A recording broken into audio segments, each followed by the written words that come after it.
Cher auditoire, mon cher président. Oui, mesdames et messieurs, vous avez bien entendu, j'ai bien dit président. Si Julien et moi sommes camarades de promotion, ce qu'il a omis de vous dire, dans sa grande modestie, c'est qu'il est aussi le président de l'association de notre Master 2 Justice, Procès et Procédure. Et à ce titre, je me dois de le nommer comme il me revient de le faire. Il vient de vous exposer, avec le charisme qu'on lui connaît, son indéniable talent d'imitation et son humour particulier, que Science sans conscience n'est que ruine de l'âme. En effet, je ne sais par quelle dévoyauté vous avez réussi à avoir les grandes lignes de ma plaidoirie, mais je ne dénigrerai pas Rabelais ce soir. Je dirais même que je suis pour partie d'accord avec lui. Cependant, il y a une chose qui me chagrine. Un petit mot au sein de cette phrase qui, malgré sa taille, me dérange tel un caillou dans ma chaussure. En effet, il ne suffit pas d'étudier de façon superficielle cette maxime comme l'a fait mon adversaire, mais d'en examiner chaque mot, même les plus insignifiants. Et ici, force est de constater que Rabelais a fait un excès de zèle, en y plaçant quasiment au centre la conjonction que. C'est ainsi, aussi petite soit-elle, elle est toujours au cœur du problème. Oui, les expériences réalisées par les nazis dans les camps de concentration démontrent toute l'horreur dont l'homme dénué de conscience est capable.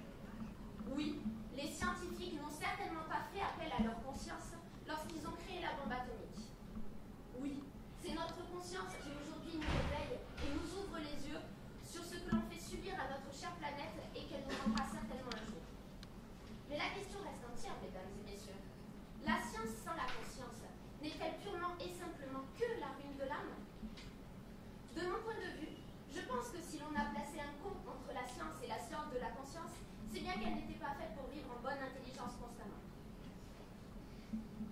Avant de poursuivre nos propos, mon cerveau formaté, voire lobotomisé d'étudiante en droit, me pousse à définir les termes du sujet. J'ai donc ouvert le premier dictionnaire que j'ai trouvé à la bibliothèque universitaire, et voici ce que j'y ai trouvé. La science est un ensemble cohérent de connaissances relatives à certaines catégories de faits, d'objets ou de phénomènes, obéissant à des lois et ou vérifiées par les méthodes expérimentales. Darwin, quant à elle, je ne crois pas avoir besoin de vous l'expliquer. Chaque étudiant ici présent sait précisément de ce dont il s'agit. Plus intéressante, la conscience est la perception, la connaissance plus ou moins claire que chacun peut avoir du monde extérieur et de soi-même, un sentiment intérieur qui pousse à porter un jugement de valeur sur ses propres actes. Enfin, l'âme est définie comme un principe de vie et de pensée qui anime le corps de l'homme, principe conçu comme un être spirituel séparable du corps, immortel et destiné à être jugé. Je ne sais pas vous, mais personnellement ces deux dernières définitions m'ont particulièrement interpellée. Aussi bien dans l'une que dans l'autre, on y retrouve la notion de jugement. Ainsi, la conscience consisterait en la capacité que l'on a à se juger soi-même, et donc à faire les bons choix, et l'âme serait ce qui reste de nous à notre mort, dans un état plus ou moins glorieux en fonction des choix pour lesquels on a opté, et qui serait amené à être jugé par un tiers. Soit, nous devons donc nous juger nous-mêmes et être jugés lors du jugement final. Mais chaque juge a des textes, des normes sur lesquelles se fonder, pour juger toute personne qui se présente devant lui. Alors, selon quelles règles devons-nous opérer ces jugements? Ces règles, ce sont celles que nous impose la société, la communauté et les groupes auxquels on appartient, comme Gargantua sous la plume de Rabelais le fait en écrivant sa lettre à son fils Pantagruel, et en particulier cette phrase « Science sans conscience n'est que ruine de l'âme ». Notre morale, nos valeurs sont sculptées par l'éducation que l'on reçoit. Ce ne sont autres que des dictates, comme ceux de la mode, qui guident notre conscience. Pourquoi ai-je banni les leggings de mon armoire? C'est certes parce que c'est disgracieux, mais aussi parce que Christina Cordula a dit « C'est pas possible, ma chérie !» Depuis la nuit des temps, chacun sait qu'il est interdit de tuer son prochain, qu'on ne peut porter atteinte à un autre être humain. Existerait-il alors une sorte d'immunité de conscience nous permettant de faire la guerre? En cela, les mots d'Émile Durkheim prennent tout leur sens. Il ne faut pas dire qu'un acte froisse la conscience commune parce qu'il est criminel, mais qu'il est criminel parce qu'il froisse la conscience commune. Si le fait de tuer un homme pour défendre son pays n'est plus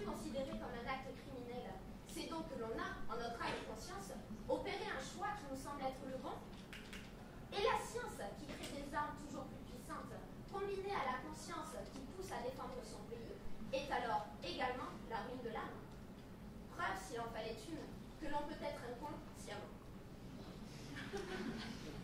Venons-en maintenant à la science. C'est une matière purement objective, et à ce sujet, Anatole France disait qu'elle ne se soucie ni de plaire ni de déplaire, elle est inhumaine. C'est pourquoi la science persiste et continue d'avancer de manière neutre et impartiale lorsque la conscience évolue au fur et à mesure que les mœurs et la morale changent. Elle se base sur des faits et des éléments concrets et non sur des perceptions purement subjectives du monde qui nous entoure. Il ne s'agit pas ici de remettre en cause l'éthique des scientifiques ni le serment d'Hippocrate, mais de vous démontrer que la science n'a pas toujours suivi ce que lui dictait la morale et la conscience et qu'elle a bien fait. Prenons tout d'abord l'exemple de Copernic. Au XVIe siècle, on croit fermement que la Terre est immobile et la théorie du géocentrisme est la règle universelle. Autrement dit, pour ceux qui étaient aussi attentifs que moi en cours de physique, ce serait le Soleil qui tournerait autour de la Terre et non l'inverse. Pourtant, il va développer la tête de l'héliocentrisme. Cela va provoquer de nombreux débats et parmi les nombreux défenseurs de Copernic, on retrouve Galilée. En 1616, les travaux de Copernic seront interdits par l'Inquisition et en 1633, Galilée sera condamné par un tribunal ecclésiastique et poussé à revenir sur ses propositions. Pour ceux qui n'auraient vraiment pas écouté en cours de physique, Isaac Newton est arrivé entre-temps et aujourd'hui c'est officiel, c'est bien la Terre qui tourne autour du Soleil. Mais la véritable morale de cette histoire, mesdames et messieurs, c'est qu'heureusement pour nous, il existe des scientifiques qui ont pu se détacher de ces jugements de valeur pour faire évoluer la condition humaine et ne pas se perdre dans une conscience giratoire. Dans le même sens, Léonard de Vinci a étudié l'anatomie en autodidacte pour son édification personnelle, mais aussi dans un but artistique.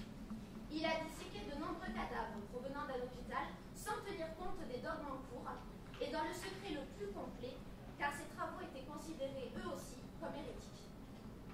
Il réalise alors d'importantes découvertes qui ne rendra pourtant pas publiques par crainte de l'Inquisition, la religion s'opposant aux dissections de cadavres au nom de la croyance en la résurrection. Ces travaux auraient pu grandement faire avancer la médecine de l'époque. Et quels étaient alors ces plus grands obstacles? La morale et la conscience. Émile Zola disait « Je crois que l'avenir de l'humanité est dans le progrès de la raison par la science. » En effet, si parfois la science dénuée de conscience nous a conduits au désastre, bien plus souvent elle a fait évoluer notre conscience dans le bon sens. Un dernier exemple enfin, bien plus proche de nous, la contraception. Débat beaucoup moins sensible aujourd'hui que celui de l'avortement, il a néanmoins soulevé une polémique importante il y a 50 ans. Une loi du 31 juillet 1920 avait interdit la propagande anticonceptionnelle et la punissait de 6 mois d'emprisonnement et 5 000 francs d'amende. C'est grâce à seulement quelques hommes, et notamment le député Lucien Derwitz, que les choses ont évolué. Ce dernier s'engage en politique à la fin des années 40, après un voyage aux États-Unis où les préservatifs et les spermicides étaient en vente libre et où la pilule serait inventée en 1951. Pourtant, durant toutes ces années, on a assisté à de nombreux avortements clandestins, engendrant parfois la stérilité des femmes qui la pratiquaient, des infections hémorragiques, voire même, dans le pire des cas, leur mort. Cela n'empêchait toutefois pas les opposants à cette loi de revendiquer, je cite, qu'une flambée inouïe d'érotisme entretenu et attisée par la propagande politique en faveur des techniques anticonceptionnelles hormonales menaçait notre pays et que la pilule allait favoriser davantage d'amours illicites et ébranler les assises de la famille. Je n'ose imaginer leur réaction lorsqu'en 1975, l'adultère a cessé de constituer une cause péremptoire de divorce et quand, encore très récemment, le pape François a déclaré que la prise de la pilule n'était pas toujours un péché. Les pauvres ont dû avoir bien du mal à l'avaler, cette pilule. Là encore, la science a permis de faire évoluer la conscience. Comment dans ce cas peut-on affirmer que science sans conscience n'est que ruine de l'âme? Vous imaginez-vous, aujourd'hui, vivre dans un monde où l'on considère que c'est le Soleil qui tourne autour de la Terre? Où il n'existerait pas toutes les opérations chirurgicales qui ont cours, faute de connaissance du corps humain? Où l'on ne pourrait pas décider soi-même de l'arrivée de son enfant? Plus que science sans conscience et n'est que ruine de l'âme, je pense au contraire que c'est la science qui, excusez-moi du terme, nous a permis d'être moins En guise de